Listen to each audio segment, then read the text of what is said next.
Livro quarto, Upa, capítulo 12 e final do livro O Gaúcho, O Pampeiro. Um ruído surdo reboou pelas grotas e algares que alcantilavam o cerro abrupto. Parecia que a terra arquejava com o estertor de um pesadelo. Ao mesmo tempo, uma exalação ardente como o vapor de uma cratera derramou-se pela solidão. As feras uivavam longe na profundeza das selvas, e as aves espavoridas passavam soltando pios lúgubres. Os dois cavalos com o pelo eriçado resfolgavam aquele bafo ígneo, semelhante ao fumo de uma batalha. Eles o conheciam. Era o sopro da pátria selvagem. Era o fôlego do pampa. De repente a lua sepultou-se. Céu e terra submergiram-se num oceano de trevas. O aluvião das procelas se arremessara do horizonte e inundara a imensidade do espaço. Houve então um momento de silêncio pavoroso. Era a angústia da natureza asfixiada pela tormenta.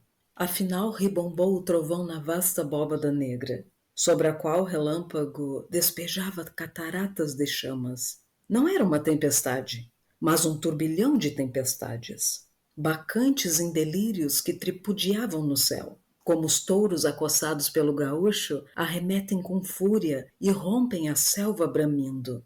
Assim o tropel das borrascas dispara pelo espaço. O pampeiro varrendo dos cimos dos Andes todas as tempestades que ali tinham acossado os calores do estio, verberava na imensidade as pontas do látego formidável com que ia açoitar o oceano. Atônitos e mudos de espanto, os animais contemplavam o grande paroxismo da natureza. A voz do trovão, o verbo das grandes cóleras celestes, sopitava todos os gritos e todos os rumores. A terra pávida e estupefada recebia a tremenda flagelação no meio das gargalhadas satânicas do raio que surriava fustigando as escarpas do rochedo. Únicos no meio dessa horrível subversão, aquele homem e aquela mulher não se apercebiam dos furores da procela. Dentro de suas almas lhes tumultuava outra furiosa tormenta que as devastava com sanha mais terrível que a do raio.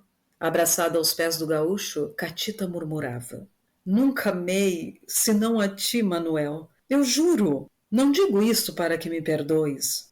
Não mereço, não quero perdão. Mas vê o que sofri, e estou sofrendo neste momento. Tu foste traído, e eu que me traí a mim mesma. Eu que me detesto mais do que tu podes detestar a infeliz que te enganou? Amar e sentir-se digna desse amor? Não há maior suplício, Manuel.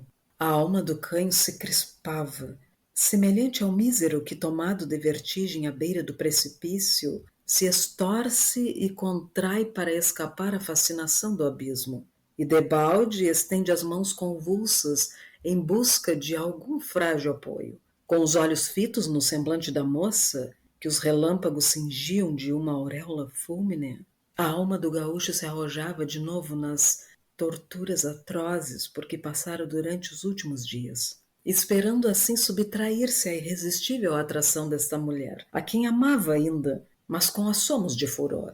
Manuel, por piedade, Manuel, não me fujas. Ouve, a mulher que tu amaste não existe mais. Morreu. Ninguém sabe dela. Esta que te fala, nunca viste. Não a conheces. É uma desgraçada porque acaso encontras em teu caminho e que te implora de joelhos a esmola de uma palavra, de um olhar.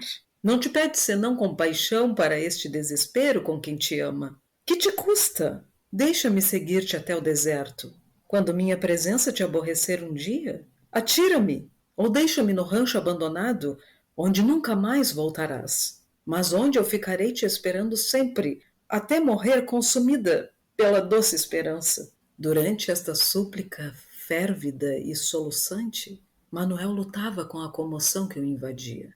Voltado com o impulso do homem que se precipita, ele estacava como suspenso por uma força ingente.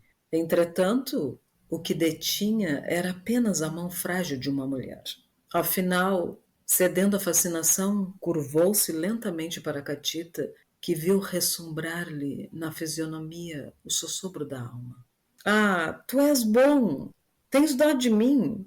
Não, exclamou o Canho com veemência, repelindo a moça arrebatadamente. Ia correr ao lugar onde o esperavam os animais, quando Catita, com um ímpeto brávio, atalhou-lhe o passo. Leva-me contigo ou mata-me! Exclamou, cerrando convulsivamente as mãos do gaúcho. O olhar alucinado de Manuel pousou um momento no semblante de Catita e sondou a profundeza do precipício que se abria quase a seus pés, iluminado pelo lívido clarão do relâmpago. Sua mão terrível abarcou na cabeça da moça as longas tranças negras, revoltas pelo sopro da tempestade, e arrastou até a borda do abismo. Rasgou-se nesse momento o céu e, a meio do algar, suspenso aos galhos de uma árvore seca, apareceu o cadáver do chileno. Olha, ele te espera, disse Manuel, suspendendo a moça para arremessá-la no precipício. Mas Catita lhe cingira os braços ao pescoço. Seu hálito crestou-lhe o rosto. A esse contato, desamparou toda a sua força. Os braços lhe caíram inertes e ele afastou-se com um passo trôpego, vacilando como um ébrio. A moça, espavorida do que fizera, seguia Manuel com um olhar pasmo. Nesse momento, um sopro glacial cortou como uma corrente de gelo a atmosfera abrasada. O peito de Manuel dilatou-se num amplo respiro. Semelhante ao homem que saísse de uma caverna abafada, ele bebia aquele ar frio às golfadas. Com os lábios cerrados, os braços abertos, parecia receber um amigo a quem estreitava ao peito. "O pampeiro!" exclamou. O filho do deserto, assomado no horizonte, soltou seu primeiro bramido, que sibilou no espaço e fendeu como uma seta ao ronco do trovão. Imediatamente as tempestades que trotavam no firmamento fugiram pávidas para os confins da esfera, como um bando de capivaras ouvindo o berro da jiboia. O pampeiro é a maior cólera da natureza. O raio, a tromba, o silêncio, a inundação. Todas essas terríveis convulsões dos elementos não passam de pequenas iras comparadas com a sanha ingente do ciclone que surge das regiões plutônicas, como gigante para escalar o céu. Ei-lo, o imenso atleta que se perfila. Seu passo estremece a terra até as entranhas. A floresta secular verga-lhe sob a planta, como a fina relva sob a pata do tapir. Seu braço titânico arranca os penhascos, as nuvens, as tempestades, e arremessa todos esses projéteis contra o firmamento. Luta pavorosa que lembra as revoltas pujantes do arcanjo das trevas, precipitado pela mão do Oniponente nas profundezas do Báratro. O maldito, prostrado no seio das chamas eternas, ressurge possesso levantando-se para ascender ao céu. Nada lhe resiste. A abóbada do firmamento treme abalada por seu ímpeto violento. Mas que Deus incline a fronte e Satã cairá fulminado pelo olhar supremo. O ímpeto do tufão toma todas as formas da ferocidade. Sua voz é a gama de todos os furores indômitos. Ao vê-lo, o terrível fenômeno afigura-se a uma tremenda explosão da braveza, do rancor e da sanha que povoam a terra. Aqui, o pampeiro surge e arremete como 100 touros selvagens, escarvando o chão. Ali sente-se o concóvulo de 1000 serpentes que estringem as árvores colossais e as estilham, silvando. Além, uiva matilha morder o penhasco donde arranca lascas da rocha, como lanhos da carne palpitante das vítimas. Agora são os tigres que tombam de salto sobre a presa com um rugido espantoso. Finalmente, ouve-se o ronco medonho da sucuri brandindo nos ares a cauda enorme, e o frêmito das asas do condor que rui com hórrido estrídulo. E tudo isto sob um aspecto descomunal e imenso. Não é senão a voz e o gesto do gigante dos pampas, concitado das profundezas da terra, para subverter o orbe. Manuel recobrara o alento, respirando o refolho do tufão e vendo-se envolto por essa grande alma do deserto. O fracasso dos rochedos arremessados às nuvens e chocando-se no espaço, o estrépito das florestas convulsas que estalavam entre as garras do ciclone. o ruído das casas arrancadas ao chão que se desfaziam no ar trituradas, como um torrão de argila. Todos esses ecos de ruína e devastação deleitavam aquele coração enganado. O espírito de Manuel sentia, naquele momento, a necessidade de cavalgar o tufão como um corcel brávio e precipitar-se com ele pelo espaço, arrasando tudo em sua passagem e matando em sua alma a sede horrível que sentia de mortes, desastres e catástrofes. Quando ia montar na baia, outra vez o prendeu a mão de Catita que se precipitara com veemência e esforçava para retê-lo. Mas repelindo-a com rudeza, saltou ele no lombo da morena e desapareceu como a folha arrebatada pelo sopro do pampeiro. Levado pela corrida veloz, Manuel sentiu no peito uma constrição que, em seu desvario, lhe pareceu de uma tenaz ardente. Catita se lançara na garupa da morena no momento de partir. Era sua mão delicada que lhe esmagava o coração.